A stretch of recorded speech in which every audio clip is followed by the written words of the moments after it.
श्री शंकराचार्यकृत देवी नवरत्नमालिका स्तोत्रम्। हारनूपुर किरीटकुण्डल विभूषिता वयवशोभिनीं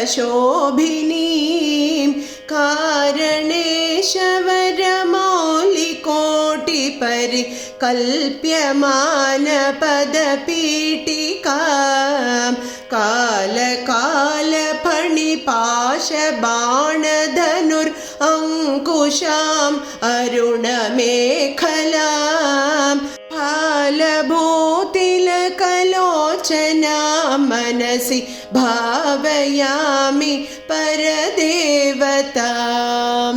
गन्धसार घनसार चारुनवनागवल्लिरसवासिनीं सान्ध्यरागमधुराधराभरण सुन्दरानन शुचिस्मितां मन्थरायतविलोचनाम् अमलबालचन्द्रकृतशेखरीम् इन्दिरारमणसोदरीं मनसि भावयामि परदेवताम्। स्मेरचारुमुखमण्डलां विमलगण्डलम्बिमणिमण्डलां हारदामपरिशोभमानकुच भारभीरुतनुमध्यमाम् वीरगर्वहरनूपुरां विविधकारणेशवरपीठिकां मारवैरिसहचारिणीं मनसि भावयामि परदेवताम्। भूरिभारधरकुण्डलीन्द्रमणि बद्धभूवलयपीठिकां वारिराशिमणिमेखलावलय वह्निमण्डलशरीरिणीं वारिसारवहकुण्डलां गगनशेखरीं च परमात्मिकां चारुचन्द्ररविलोचनां मनसि भावयामि परदेवताम्। कुण्डलत्रिविधकोणमण्डलविहारषड्दलसमुल्लसत् पुण्डरीकमुखभेदिनीं तरुणचण्डभानुतडितुज्ज्वलां मण्डलेन्दुपरिवाहितामृततरङ्गिणीम् अरुणरूपिणीं मण्डलान्तमणिदीपिकां मनसि भावयामि परदेवताम्। वारणाननमयूरवाहमुख दाहवारणपयोधरां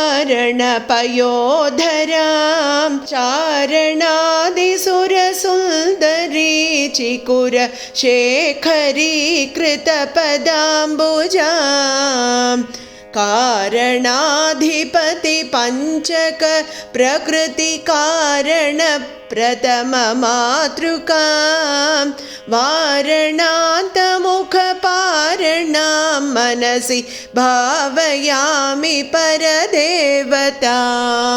पद्मकान्तिपदपाणिपल्लव पयोधराननसरोरुहां पद्मरागमणिमेखलावलय निविशोभितनितम्बिनीं पद्मसम्भव सदाशिवान्तमय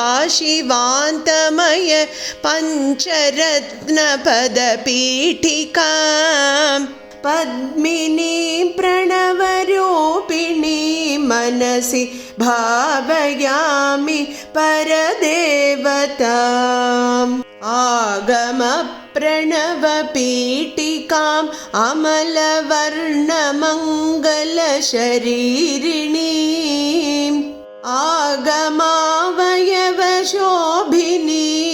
अखिलदेवसारकृतशेखरीम् मूलमन्त्रमुखमण्डलां मुदितनादबिन्दुनवयौवनां मातृकां त्रिपुरसुन्दरीं मनसि भावयामि परदेवताम् कालिकातिमिरकुन्तलान्तघन भृङ्गमङ्गलविराजिनीं चूलिकाशिखरमालिकावलय मल्लिकासुरभिसौरभां बालिका मधुरगण्डमण्डल मनोहरानन सरोरुहां कालिकाम् अखिलनायिकां मनसि